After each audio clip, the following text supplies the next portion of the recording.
टन्न पिउँछु, नपिउने होइन पिएकै छु। झ्याप छ भन्छन्, के हो त्यो झ्याप भने? खराब झ्याप। कम से कम 3 जनालाई राति पनि खान्न, दिउँसो पनि खान्न, कहिले पख्लाउ तिमीहरू आफै जाडको घ्याम्पमा डुबेका जाडका किराहरू। स्वागत छ दुवैजनालाई। नमस्ते, धन्यवाद। दुवैजना भन्नाले नाम छैन, परिचय छैन, दुवैजना भन्दै तपाईँहरूलाई आनन्द। पुण्य दाइको त अब हरेक ठाउँमा हरेक सोसल मिडियामा अनुहार आवाज परिचित छ। उता बाबुरामजीलाई चाहिँ बरु परिचय दिनुपर्छ कि।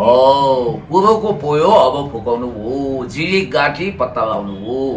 बाबुराम तामाङजी भन्नु पर्यो, पुण्य गौतम दाई भन्नु पर्यो, त्यसपछि चिरच्याट्ट भएर परिचय मिल्छ। किनभने तपाईँहरूले सामान्य प्रधानमन्त्रीज्यूको इन्टरभ्यू गर्नुभयो भने पनि देशले चिनेको अनुहार भनेर पुगेन नि त, उहाँलाई सम्बोधन गर्नु पर्यो। खैर, तपाईँ जतिको पत्रकारितामा दिग्गज भएर अगाडि बढिरहेको गौतम दाइको त दिनमै कतिवटा जति इन्टरभ्यू आउँछ होला, त्यो हुनाले पनि सायद परिचयतिर लाग्नु भन्दा पनि उहाँको कुरातिर लागौँ जस्तो लाग्यो।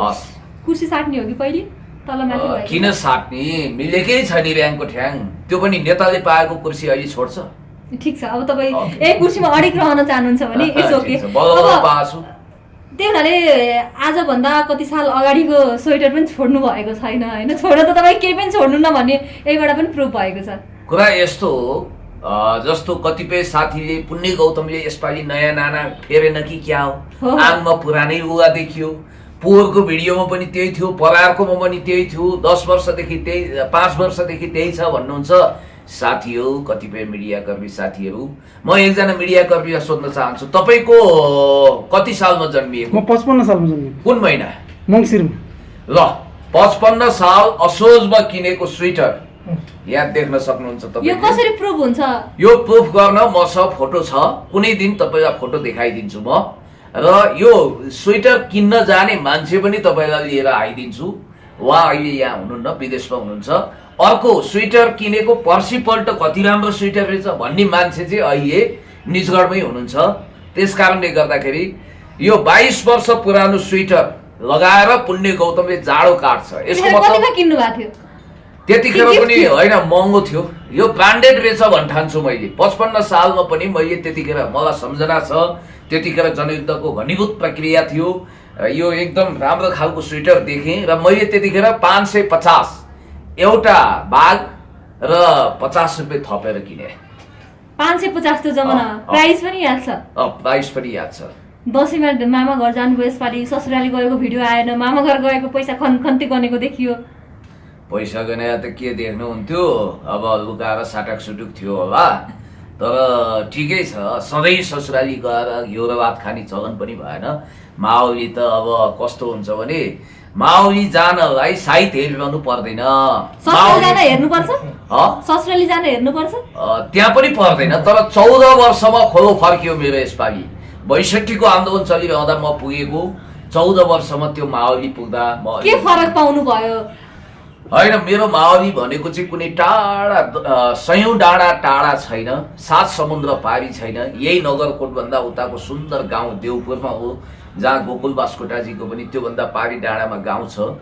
एउटै गाउँ नगरपालिका हो।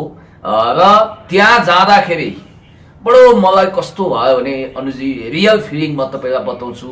आमासँग सानैमा फुरफुर गर्दै, ताईको फुरौला जस्तो फुरुक फुरुक जुरुक जुरुक हुँदै, नेभीको बिस्कुट हातमा लिँदै, नाइक टोपी लगाएर, त्यतिखेर जिन्सलाई ली भनिन्थ्यो, लीको प्यान्ट लगाएर क्या फुरफुर गरेर पहिलोचोटि गएको। 34 सालमा जन्मिएको मान्छे, त्यो भएर मलाई 2041-42 सालको त्यो दिनको त्यो घटना याद छ। म आमासँग पटक पटक गरेर मेरो सम्झना अनुसार 6-7 चोटि गएँ र मेरो ममतामयी आमाले 2049 सालमा यो धरती छाड्नुभयो। ती क्षणहरू सम्झिँदा अहिले पनि म भावुक हुन्छु। र आमाका यादहरू निकै खोपिएका छन्। ती देवपुर गाउँ जहाँ उहाँ हुर्किनुभयो, तिनै पाखा पखेरोमा खेल्नुभयो, रमाउनुभयो। मेरी ममतामयी आमाका यादहरू, मामाका यादहरू बितेर जानुभयो, मामाहरू पनि सबै। र अनि अलिकति रमाइलो कुरो चाहिँ के भने, हिमाल कस्तो राम्रोसँग हाँसेको, मौसम कति राम्रो, फुलहरू फुलिरहेका छन्। र दिव्य 14 वर्षपछि मावली जाँदा, आएको भान्जाको मानमनितो कति हुन्छ। तपाईँ पनि कसैको भान्जी हो, त्यसकारण तपाईँले मावली जाँदाको अनुभूति पक्कै गर्नुभएको छ। त्यो बेलाको मावला जाँदा र अहिलेको मावला जाँदाको फरक चाहिँ के फरक छ, धेरै कस्तो फरक खालको छ। फरक त्यो के बेलामा कुरामा चाहिँ तपाईलाई डिफरेन्ट पाउनुभयो के कुरा? त्यो बेलामा जाँदाखेरि मेरो उमेरै कम थियो। आज म 43 भएँ। 40 भएको 3 वर्ष हो। 40 भने मतलब थर 40 होइन, थर त गोतामे गौतम नै हो, ढकालको भान्जो हुँ। र अहिले 40 + 3 43 वर्षको भए। त्यो बेलामा -14 वर्ष गरिदिनुहोस् कति हुन्छ होइन भन्नाले 43 मा 10 घटे 33 मा 4 घटे 29 वर्षको थिएँ त्यतिखेर म पुगेको। लोकतान्त्रिक आन्दोलन चलिरहेको थियो, उत्कर्षमा पुगेको थियो। एउटा कुरा त्यो द्वन्द्व अझै सकिएको थिएन त्यतिखेर। डाँडा पाखामा कता कता बन्दुक पड्किएको आवाज आउँथ्यो, द्वन्द्वकाल थियो, हामी पनि द्वन्द्वमा संलग्न थियौँ। मामा घर लुक्न जानु भएको थियो? होइन, लुक्न होइन, त्यस्तो लुकी छिपी त होइन, उत्कर्ष चरणमा थियो कि। अब जस्तो माओवादीहरू पनि सहरी आन्दोलनमा खुल्लमखुल्ला अब बिस्तारै हुँदै गइरहेको अवस्था थियो, एउटा कुरा। दोस्रो कुरो त्यतिखेर बाटोघाटो अलिकति विकट थियो। मलाई आज पनि याद छ, म त्यतिखेर ट्र्याक्टरमा आएको रहेछु त्यहाँबाट, ठ्याक्कै नगरकोटबाट ट्र्याक्टरमा हामी गएका थियौँ। अहिले हामी गाडीमा गयौँ, कारमा। र त्यतिखेर जाँदा मसँग कुनै क्यामेराहरू थिएन, म गुमनाम जस्तो थिएँ। गुमनाम त थिइनँ, आर्टिकल लेख्थेँ, केही मान्छेले चिन्थे। अहिले एउटा राष्ट्रिय फिगर भएर राष्ट्रमा सोसियल मिडियाको सबैभन्दा ठुलो भ्युज मेकर हुने सौभाग्य प्राप्त गरेर गएको। त्यतिखेर मेरो हातमा एउटा डिग्री थियो होला, अहिले 2-2टा डिग्री PhD लेभल बनाएर गएको छु। बुद्धि बङ्गारा पनि आइसकेको भर्खर थियो त्यतिखेर। अहिले त बुद्धि बङ्गारा पनि अब केही समयपछि हल्लिएला भन्ने चिन्ता लाग्छ।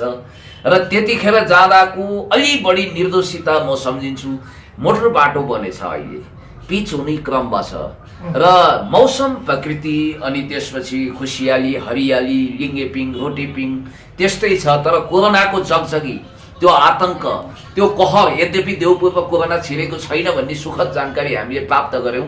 हामी चाहिँ PCR टेस्टले सम्पन्न भएर कोरोना मुक्त भएर यहाँबाट गएको हुनाले गाउँले पनि ढुक्क भए। र त्यो बेलाको देउपुर, त्यो नगर र अहिलेको देउपुरको प्रकृति उस्तै छ।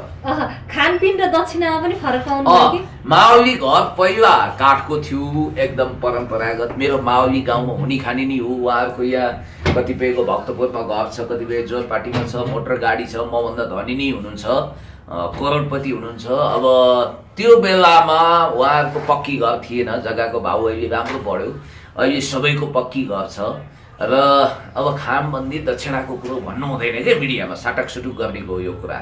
दिनेले यति दिँ भन्दैन, लिनेले यति दिँ भन्दैन। तपाईँहरूले केरकार गरेर हुँदैन, केरकार शाखाको हवलदारको भन्दिनुहोस् न, पहिलो दक्षिणा, पहिले जाँदाखेरि दक्षिणा कति पाउनु भएको थियो मामा घरमा, यसपालि कति पाउनु भयो त्यो त भन्ने मिल्छ नि? एउटा मामा घर जानेको उद्देश्य नै दक्षिणा अनि खानपिन हैन, मेजबानी यस्तो रातभरि करा दक्षिणा हरा जस्तो स्थिति चाहिँ पुण्य गौतमलाई कहिले पनि भएन। चच्चा हुई गर्दै रोटेपिङ, लिङ्गेपिङमा पहिला पनि मच्चिन्थेँ, अहिले पनि मच्चिँ। पहिला मलाई सम्झना छ, म 41 सालमा जाँदा हरियो कटकटिएको नोट पाएको रहेछु, 20 रुपियाँ। अब मेरो भुइँमा खुट्टा भयो त। 41-42 सालमा माओलीको एउटै घरबाट 20 रुपियाँ पाउने सौभाग्य। अहिलेको लगभग 2000-3000 सरह हुन्थ्यो होला।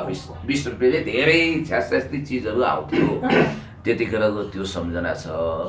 र अहिलेको दक्षिणा चाहिँ सार्वजनिक गर्नु हुँदैन, एकदमै राम्रो छ। नयाँ नोट थियो भनेर सुनेको थियौँ हामीले। कटकटिएको, टिक टिक गर्ने कटकटिएको। यद्यपि भन्दिनुहोस् न, यसपालि धेरैले नयाँ नोट पाउँदा पनि पाएनन् पनि होइन, कतिजना माउला गएनन् होला, कतिजना घरै गएनन् होला, त्यो अवस्था थियो।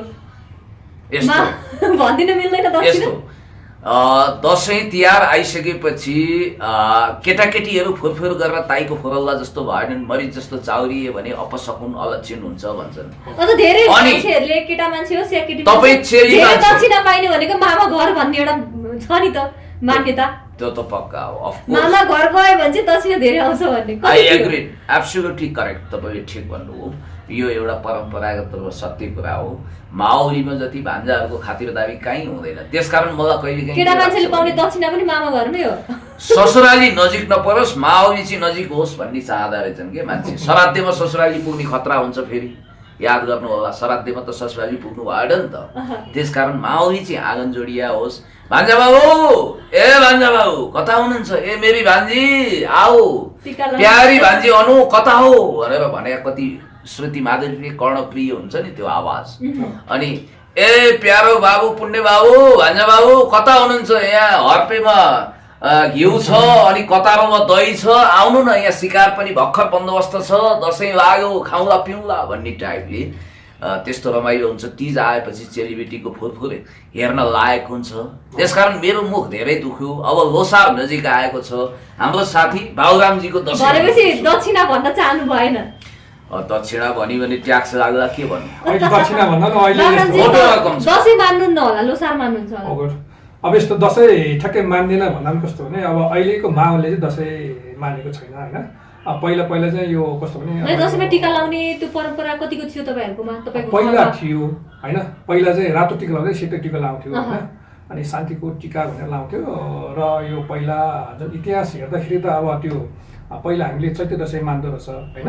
र यो बिचमा यो राज्य बिस्तारै यो क्रममा चाहिँ यो अब हिन्दू राज्य अब बिस्तारै अब यो काम चल्थ्यो। र अहिले यो ठुलो राज्य निर्माण भइसकेपछि चाहिँ अब एउटा चाहिँ नेपाली आर्मीले चाहिँ यो दसैँ मान्दो रहेछ भन्ने सबैले दसैँ मानेको थियो।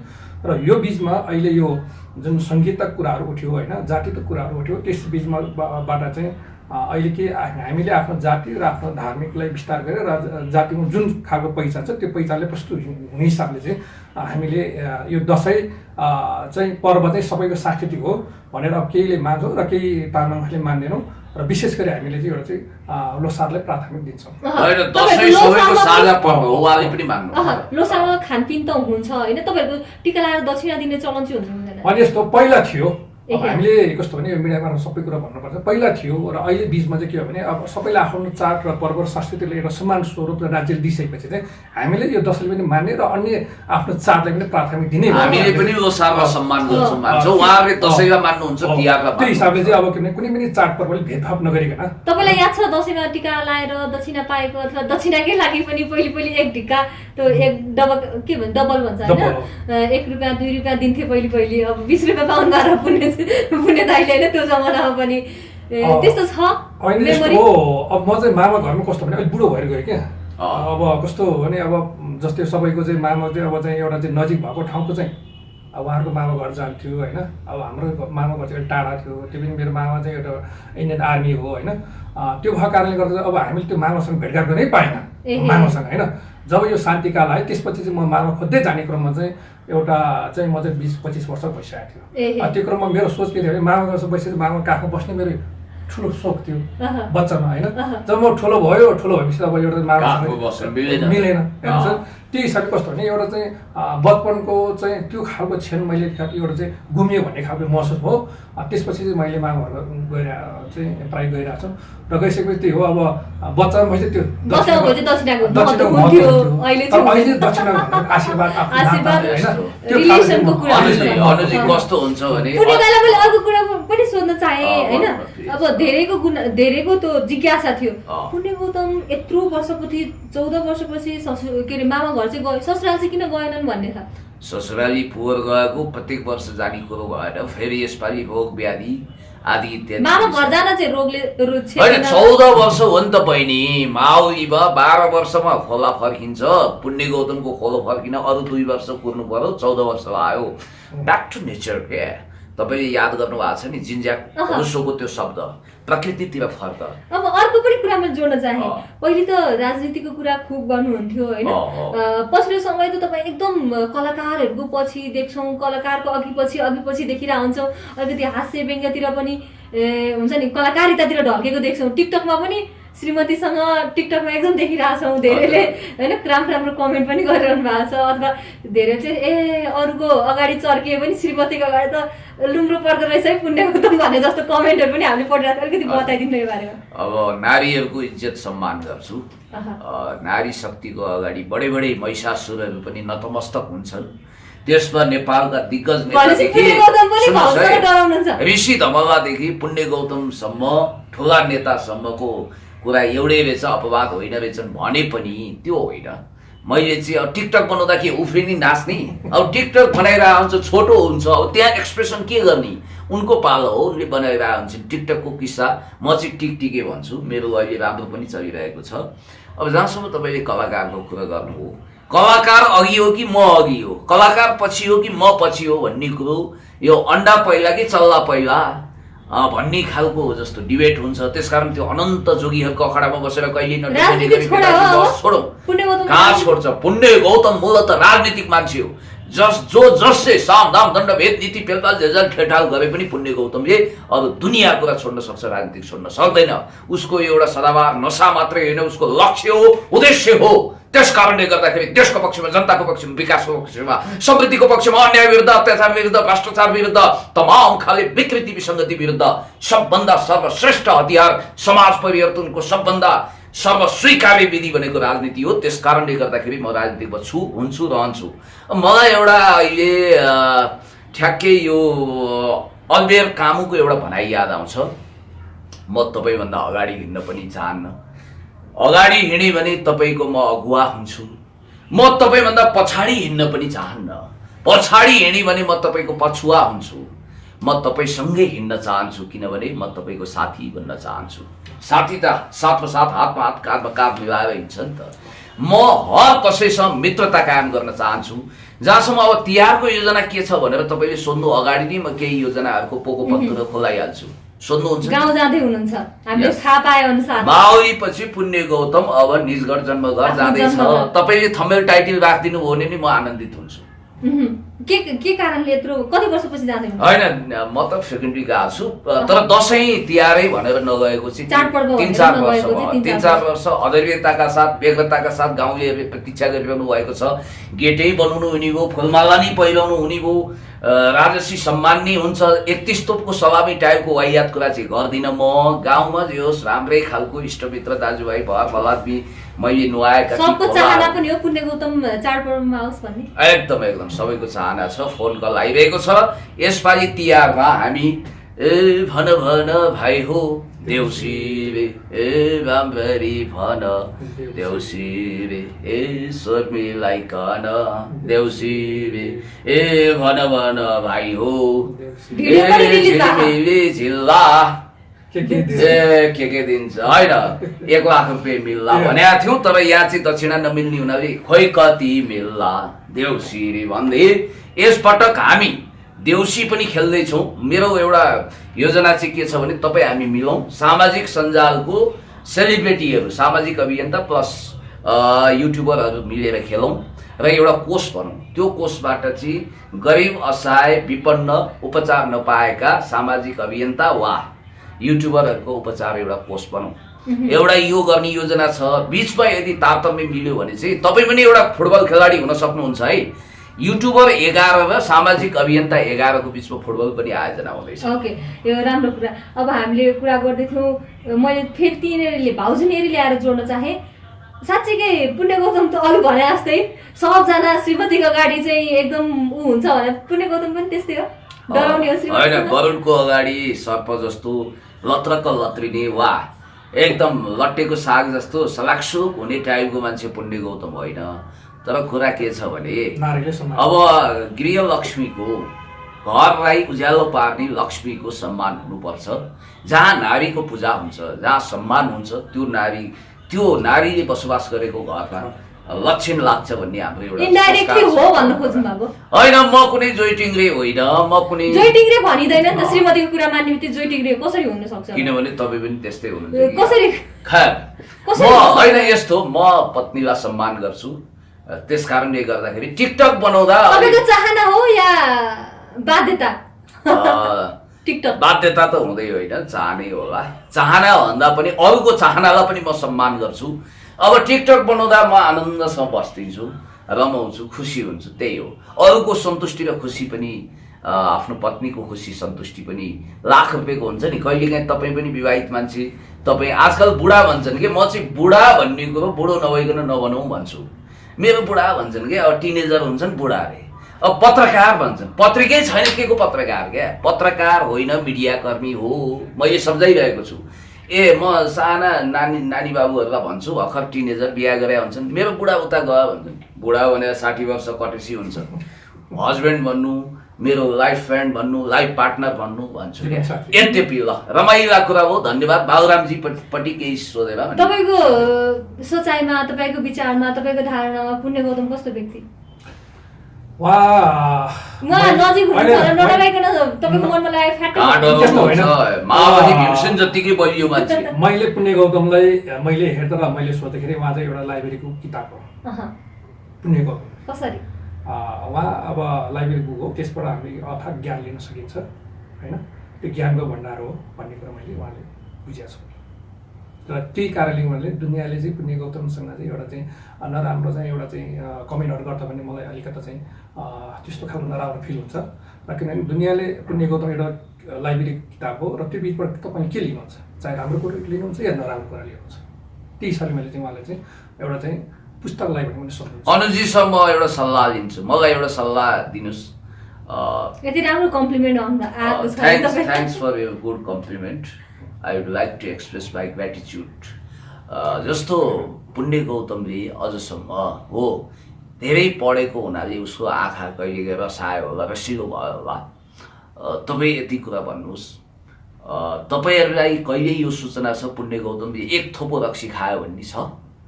एक सरको होइन, सुन्नु न, मेरो ओठ कालो भए मेरो दोष होइन नि त। चुरोट खानेको सेतो हो, बरु रातो हो नि मेरो कालो हुने, भाग्यले ठगया भन्नुपर्छ यसलाई। तपाईँलाई एउटा कुरा म भन्दैछु है, एउटा कुसुले एउटा धन्दा सेठले के लेखेछ भने पुण्य गौतमले तन्तनी लामो घाँटी गरेको भने चाहिँ पिएको मैले देखेँ भनेर लेखेछ। मैले स्क्रिनसट राखेको छु। कमसे कम 3 जनालाई यो कलीमा नखाएको विष पनि लाग्छ। कलीको जगजगी भन्थे झुटो कुरो यति चाँडो फैलिन्छ। मैले आजसम्म जाँड बक्सी चुरोट बिडी खैनी सुपारी पान गाजा भाङ केही खाइन। एक सरको चुरोट तानेको भए तिनलाई म 1 लाख रुपियाँ पुरस्कार दिन्छु त्यो देखेको भए। र मैले 1 फाको खैनी खाइन अनि 1 सरको मैले चुरोट तानिन, 1 गिलास मैले रक्सी खाइन। म टन्न पिउँछु, नपिउने होइन पिएकै छु। पिउँछु के बुझ्नु पर्यो, पिउँछु के भने पानी पिउँछु। कोक पिउँदा पनि यो रक्सी त होइन भनेर आत्तिनुपर्ने अवस्था भइसक्यो क्या। झुटको खेती यति मौलायो, असत्यको थुतुनु यति खुल्यो कि सत्यको मुख बन्द हुने स्थिति आयो। पख्लाउ तिमीहरू जसले म विरुद्ध यस्ता वाहियात अनर्गल कमेन्ट गरेका छन्। अब म हिरासतको चक्की पिसाउन 2-4 जना विरुद्ध स्क्रिनसट राखेको छु। आफै जाडको घ्याम्पमा डुबेका जाडका किराहरू तिमीहरूलाई चाँडै म हिरासतको हावा खुवाउँदैछु। खबरदार, पुण्य गौतमले जुन ढङ्गको अहिलेसम्म जाड रक्सी चुरोट बिडी खैनी सुपारी पान गाजा भाङ केही खाएन, झ्याप छ भन्छन्। के हो त्यो झ्याप भने? खराब झ्याप। त्यस कारणले गर्दाखेरि मलाई झोक्किने अधिकार छ होइन बाबुरामजी? तपाईँलाई थाहा छ यस्तो तपाईँलाई झ्याप देख्नेहरू चाहिँ कस्तो भने जुन झ्याप खाएर उसले युट्युब हेर्छ नि त, त्यो हेर्नेहरूले त्यो खालको देखेको हो। जो चौरसेको ठुलो छ एउटा जडियाले अर्कोले मातेको देख्छ क्या, अनि त्यो खालको हो कि त्यही खालको प्रविधि मान्छेले त्यो खालको चेन्ज गर्नुपर्छ। पुण्य गौतम चाहिँ एउटा अथवा चाहिँ एउटा ज्ञानको भण्डार। म त्यस्तालाई हिरासतको हावा खुवाउँ कि नखुवाउँ तपाईँ भन्नु त? पक्कै पनि अब पुण्य गौतमले राति खानुहुन्छ भने चाहिँ हामीले देखा छैन। नभए दिन राति पनि खान्न, दिउँसो पनि खान्न, कहिल्यै खान्न। युट्युबरसँगै हुनुहुन्छ होइन तपाईँ? बाको मुख खाए पनि रातै, नखाए पनि रातै। ठिक छ, अब गरिदिनु भएको छ। ठिक छ, दसैँ गई आजदेखि सकिएको छ। दसैँको पनि अब ढिले भए पनि शुभकामना। तिहारमा घर जाँदै हुनुहुन्छ, अब 12 जिल्लामा पुग्दै हुनुहुन्छ होइन? तपाईँलाई 12 जिल्लाको गृह निजगढ अन्तर्राष्ट्रिय विमानस्थल जाँदैछ। यस्तो दसैँ पछाडि तिहार अगाडि यसो भन्न मिल्छ। फेरि तिहारमा चाचाउई गरेर सेलरोटी खान भन भाइ हो भन्न यतै आउँछु। ओके, धेरै धेरै शुभकामना। Thank you so much. समय अनि सम्मानको लागि तपाईहरुलाई पनि धेरै धेरै धन्यवाद। तपाईहरुको मिडिया पनि दिन दुगुना रात चौगुनाको दरले प्रगति उन्नति गर्दै जाओस्, तिहारको आशिष लागोस् र तपाईहरुको पनि भयो टिम बनाउने कुरा अहिले सोच्नु भएको छ भने सँगै मिलेर खेलौँ, गरिब असहायको लागि एउटा कोष बनाऊ। एउटा सन्देशमूलक हुन्छ। Thank you. धन्यवाद।